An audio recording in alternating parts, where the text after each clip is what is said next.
விடுதலை சிறுத்தைகள் கட்சியின் தலைவரும் சிதம்பரம் நாடாளுமன்ற உறுப்பினருமான முனைவர் தொல் திருமாவளவன் அவர்களின் 62வது பிறந்த நாளையொட்டி காஞ்சிபுரம் தெற்கு மாவட்டம் வாலாஜாபாத் பேருந்து நிலையம் அருகே உள்ள புரட்சியாளர் அம்பேத்கர் திருவுருவ சிலைக்கு மாலை அணிவித்து வீர வணக்கம் செலுத்தப்பட்டது.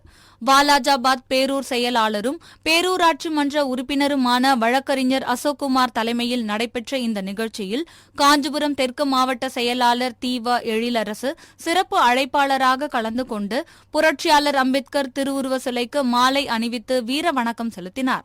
இந்நிகழ்ச்சியில் முன்னாள் மாவட்ட செயலாளர் பாசறை செல்வராஜ், வாலாஜாபாத் ஒன்றிய செயலாளர் ஜார்ஜ் வளவன், ஒன்றிய செயலாளர் குருவளவன், திருவாங்கரணை ஊடகம் பாபு, தயாளன், சார்லஸ், நேரு, தங்கராஜ், முருகன் உள்ளிட்டோர் கலந்து கொண்டனர்.